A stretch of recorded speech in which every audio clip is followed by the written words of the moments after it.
Try not to laugh rap lyrics challenge. Intro. I bet you can't get through this video without laughing. Seriously, I'm so confident that if you can watch this whole thing without even cracking a smile, I'll be seriously impressed. Welcome to the Try Not to Laugh Rap Lyrics Challenge.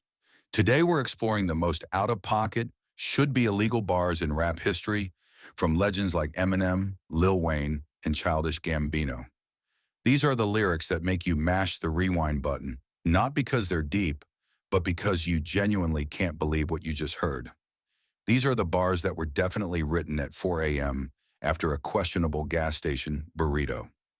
They are works of art, just maybe not the kind the artists were intending to make. The goal is simple: keep a straight face.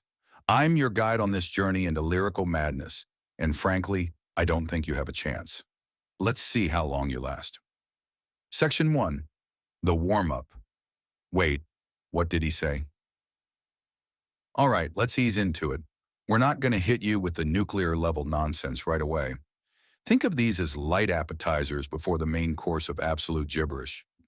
These are the lyrics that are just a little left of center, the ones that make you tilt your head and go, huh.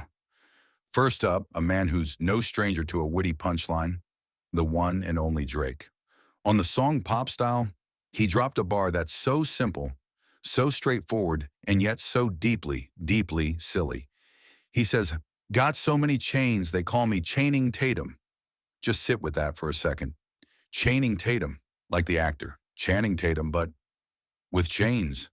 This is the kind of pun your dad makes at a barbecue that earns a collective groan from the entire family.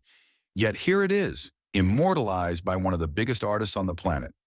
The confidence it takes to say that line into a microphone with a straight face is something I can only aspire to. It's not clever, it's not complex, it's just a pun. A beautiful, dumb, wonderful pun. Are you smiling yet? Don't lie. I see that little smirk. And if you thought that was something, let's get into the scientific mind of Tyga. On his track Temperature, he blesses us with this piece of profound thermal wisdom. Girl, you're hot and cold. That makes you warm. Did you hear that? That was the sound of every science teacher I've ever had weeping in a corner. If something is both hot and cold, it would likely create a state of thermal confusion, maybe some steam, or it would probably just settle at a lukewarm temperature. But warm? Tyga presents this like he's just solved a fundamental paradox of physics, delivered with a sincerity that suggests he's letting us in on a secret of the universe. It's the lyrical equivalent of confidently stating that 2 plus 2 equals fish. It makes zero sense, and that's exactly why it's brilliant. If you're not laughing, you're probably just stunned. From questionable science, we move to a hip-hop pioneer, the legendary Jay-Z. Hova is known for his intricate wordplay and business genius. He's a lyrical master, which makes this line from his song It's Hot all the more baffling. He raps, 38 revolve like the sun round the earth. Now, for anyone who might have been sick that day in third grade science, the earth revolves around the sun, not the other way around. This isn't just a minor factual error. It's a full-on pre-Copernican misunderstanding of our solar system. What makes this so funny is picturing Jay-Z, a titan of industry and music, standing in the booth and spitting a line that would get you a failing grade on a grade school astronomy test. It's a hilarious reminder that even geniuses can have a brain fart of astronomical proportions. And the casual, confident delivery is what sells it. He's not questioning it, he's stating it as a fact. A very, very wrong fact. Section 2. Things start getting weird. Okay, warm-up's over. If you've made it this far without so much as a chuckle, I'm genuinely impressed. But this is where the difficulty spikes. We're now entering the land of the truly bizarre. These aren't just bad puns or factual errors. These are lyrical fever dreams. Let's kick this off with the king of outlandish punchlines, Ludacris. Luda built a career on being joyfully absurd, and his verse on Stand Up is a masterclass. He delivers this absolute gem. Watch out for the medallion. My diamonds are reckless. It feels like a midget is hanging from my necklace. Go ahead, read that again. Let that image wash over you. He's saying the sheer weight of his chain feels like a small person is dangling from his neck. It's so visually specific and comes so far out of left field that you can't help but laugh. It's a punchline that creates an entire cartoon in your head. You can almost see a tiny, diamond-encrusted person swinging from his neck as he walks through the club. This is peak ludicrous, taking a standard rap trope like big chains and launching it into the stratosphere of surreal comedy. And then there's a man who operates on a completely different plane of existence, the one and only Lil Wayne. On his iconic track A Milli, Wheezy unleashes a storm of non sequiturs, but one line stands out for its sheer biological audacity. He says, "I'm a venereal disease, like a menstrual bleed." There's a lot to unpack there. First off, those two things are not the same at all. One is a sexually transmitted infection. The other is a normal bodily function. The confidence with which he links them, as if it's a perfectly logical simile, is just breathtaking. Who else compares themselves to a venereal disease as a boast? It's gross, it's confusing, and it's undeniably funny in its absurdity. This is the kind of line that separates mere mortals from rap aliens. Lil Wayne isn't just thinking outside the box. He doesn't even see the box. He's in another dimension, and we're just tourists trying to make sense of it all. Mid-roll CTA. All right, pause. If you've cracked a smile, be honest and hit that like button. Think of it as a confession. And if you're somehow still stone-faced, subscribe, because you are a marvel of self-control, and I want you back here for the next challenge. Now let's get back to the madness. Section 3, the heavy hitters. These should be illegal. Welcome to the final round. The Hall of Fame of what on earth was he thinking? These are the bars that go beyond funny and enter a new realm of comedic art. If you survive this section with a straight face, you might not be human.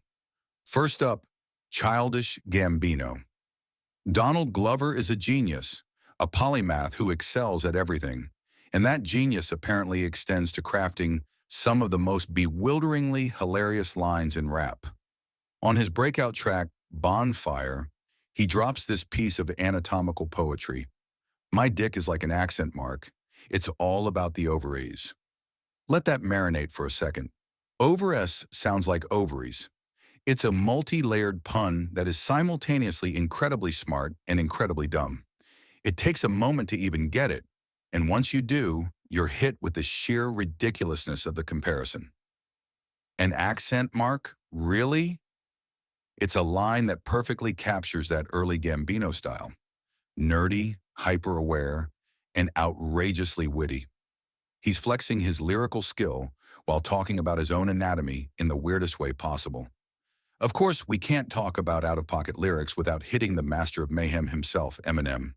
Throughout his career, M has specialized in saying things no one else would dare to, but on the song Big Weenie, he ascends to a new level of nonsensical genius with this line. Now why did they make you who? Pippity caca poo poo. This isn't a bar. This is a soundbite from a toddler's fever dream. There is no context. He just breaks from his rap to ask a philosophical question about a chocolate drink, and then answers his own question with literal baby talk. Pippity cockapoo-poo. What does it mean? Nothing. It means absolutely nothing, and that's why it's perfect. It's Eminem at his most chaotic, completely off the rails, abandoning any attempt to make sense, and just diving headfirst into pure, unadulterated silliness. It's the ultimate anti-lyric. And for our grand finale, we must go to the golden age of storytelling rap with Run DMC. In their cautionary tale, You Be Illin', they paint a picture of a friend having a very bad day. The story culminates in this unforgettable moment. You went to your girl's house and you was illin' for a reason. The reason you was illin' is the food you was eating.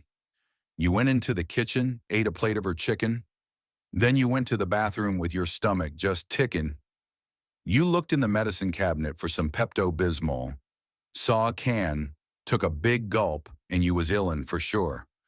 Because the can that you were reading, the label that is, said we Purina Dog Chow, Holmes. Now get with this. Wait, I'm sorry, that's not the one. The actual line is even better. It's about a guy who goes to McDonald's for lunch. He's hungry. He sees a sign for a Big Mac. He goes in, orders one, and sits down to eat. But then he looks around. Something is off. The colors are wrong. The uniforms are strange. And then he realizes his mistake.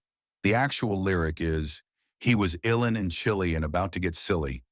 Ordered a Big Mac and a shake and some fries. The lady said, "Sir, you're in the wrong place. You're at KFC. Would you like to try our chicken instead?" No, that's not it either.